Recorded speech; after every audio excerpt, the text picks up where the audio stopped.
Paano na-afford ni Miss Glenda de la Cruz ang may-ari ng Brilliant Skin at isang Jollibee na franchise na worth 35 million to 55 million pesos? Hi, Brilliant! So, open na po ang Jollibee Lipa dito sa JP Laurel. Ayan, punta po kayong lahat.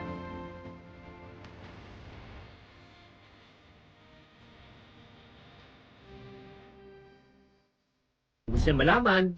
Let us watch this video. Paano ba talaga yumaman si Glenda de la Cruz? Probably meron siyang isang skill or meron siyang alam na karamihan po sa atin ay hindi alam. 50 pesos pa-mine, CEO Squad Glow Kit pa-mine for only 750 pesos. At meron siyang katangian na wala pong katangian sa karamihan. Kaya siya nakalabas sa kahirapan. Huwag ka lang basta mangarap at dapat sa pangarap mo, lagi mo dapat sinasabayan ng kilos at higit sa lahat ng ginagawa mo, itataas mo lang kay Lord. Hi there, this is Chinkitan, your pambansang world coach. Ito nga, bibigyan ko kayo ng perspektibo. Alam niyo ba na si Miss Glenda de la Cruz ay dati isang virtual assistant na nagtatrabaho sa bahay, pero ngayon sobrang dami na pong negosyo. From Brilliant Skin Essentials, we have now Brilliant Cafe, Brilliant Aesthetics and Spa. Next month, we will open our hotel and spa in Malaysia, my own toll manufacturing, Brilliant Builders, my own construction firm, Brilliant Medical Group, Brilliance by G, iFarm, iFuel, the petroleum company, and now starting as a real estate developer in Dubai. Sasakyan at may-ari ng mga luxury cars, malalaking bahay. As a matter of fact, she is already a certified billionaire. So ano ang sikreto niya kung bakit ganito ka-successful siya ngayon? At ituturo ko to sa end ng video, kaya huwag kayong mawawala. Ito lang po, sa murang edad po, hinarap po ni Glenda ang maraming pagsubok. Sa murang edad na 13, lumaki na siya bilang, yun nga, siya na nagiging breadwinner na family. Bakit? Naiwanan na po siya, naging ulila na po sila technically. Oo, ang nagpalaki na lang talaga sa kanya yung lola. Nagsimula siya ng iba't ibang online jobs upang makatulong sa pamilya.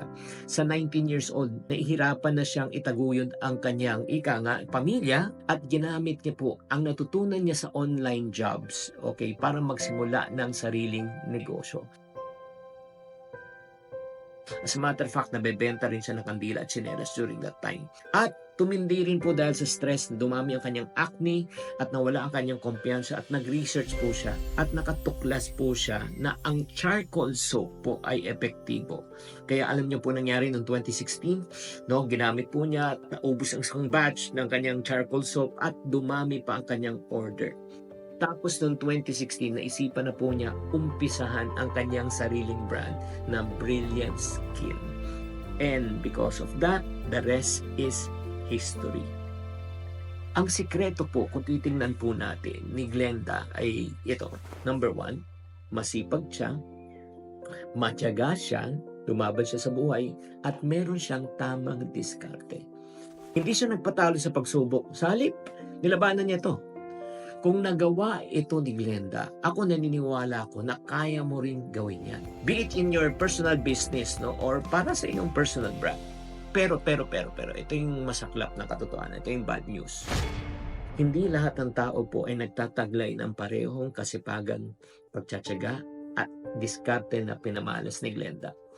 Marami po actually ang natatalo sa buhay because, yun nga, imbis na gumawa ng paraan, gumagawa ng dahilan. Imbis na lumaban sa buhay, sumusuko sa buhay. Kaya nga, ang kahirapan po ay nagiging parang hadlang at nagiging sanhi ng kahinaan na kanilang loob at pagsuko sa pangarap. Kaya nga kung ikaw ay nawawalan ng pag-asa, this is where I can help you. My name is Chinkitan. I teach people on how to become wealthy and rich. Since 2008, I've been teaching people already about finances. At siguro dumaan na rin ako sa timeline nyo sa Facebook or sa YouTube or other social media. The reason why nagkaroon po ako ng ganitong mission sa buhay tulad din ng Glenda, ako rin po ay nanggaling po sa wala. Nagsimula ako ng 12 years old, nalugi ang negosyo ng aking ama. And during those 3 years, naghirap po kami. At ito lang po, sasabihin ko po sa inyo, mahirap na maging mahirap. Iba ang tingin sa iyo ng tao pag wala kang pera. At dahil sa kahirapan, tinanong ko na yung sarili ko, ito na ba talaga ang buhay? Kung wala akong ginawa, I will remain poor for the rest of my life. Kaya ano ginawa ko? Ginamit ko ang kahirapan upang maging tuntungan ko at inspirasyon. Naghanap buhay po ako. Anong ginawa ko? Nagbenta-benta muna ako ng toilet paper. From toilet paper, I sold pants, I sold shoes, I sold shirts. At dahil sa pagbebenta, to cut the long story short, tinamaan ko yung unang million ko when I was in my 20s. Pero, hindi ito madali. Maraming rejections. Alam mo, people I expect to buy, never bought. People I least expect to buy are the ones buying. Nakaka-relate ba kayo? Type relate. At nagkamali rin po ako, nalugi rin po ako. Pero ngayon, di ba, marami na po akong taong natulungan. Kaya nga, kung ikaw nakikinig at nanonood nga, isa kang taong galit sa kahirapan at gusto mo talagang umadlad tulad ni Glenda na dating wala, ngayon meron na. Dating mahirap, ngayon maginhawa na. Di ba?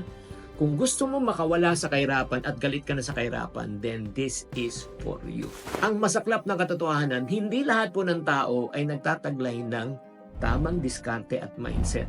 At sa totoo lang, hindi ko kayo masisisi kung bakit hanggang ngayon wala pa rin nangyayari sa buhay dahil walang available na formula at walang nagtuturo.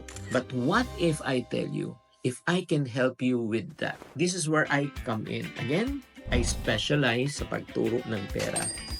5 things you should never do with your salary. 5 things you should learn about money. Katulad ni Marta Ping, isang natulungan po natin. Sinabi po niya dito, thank you for inspiring people, motivating people. Isa akong taga-subaybay.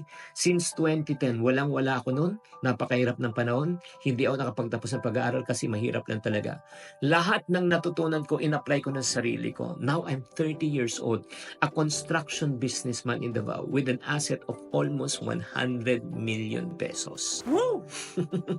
Kaya nga kapatid, kung ikaw napapanood mo pa itong video na ito, kung ikaw ay nasa sales, hindi mo tinatamaan ang target mo, nagnenegosyo ka, at walang nangyayari sa business mo, struggling ka pa, empleyado ka na hindi ka na masaya sa kinikita mo, at kung single ka, hindi mo alam kung anong gagawin mo, parang wala kang purpose. So kung wala kang purpose sa buhay, tapusin mo to. Alam mo, nabanggit ko kanina yung masamang balita. Pero ngayon, sasabihin ko sa inyo magandang balita. Paano kung sabihin ko sa inyo that you have what it takes, just like Glenda, just like me, and just like you, for you to become successful in life. Pwede kang makalabas sa kahirapan papunta sa kaginhawaan. Mula sa desperasyon, gagawin natin inspirasyon ang buhay mo. Gusto mo ba yon? So kung gusto mo at pinapanood mo pa to, ibig sabihin seryoso ka talaga sa buhay. And then itong magandang balita, I'm giving away a crash course on how to get out of being poor and dissatisfied with your life.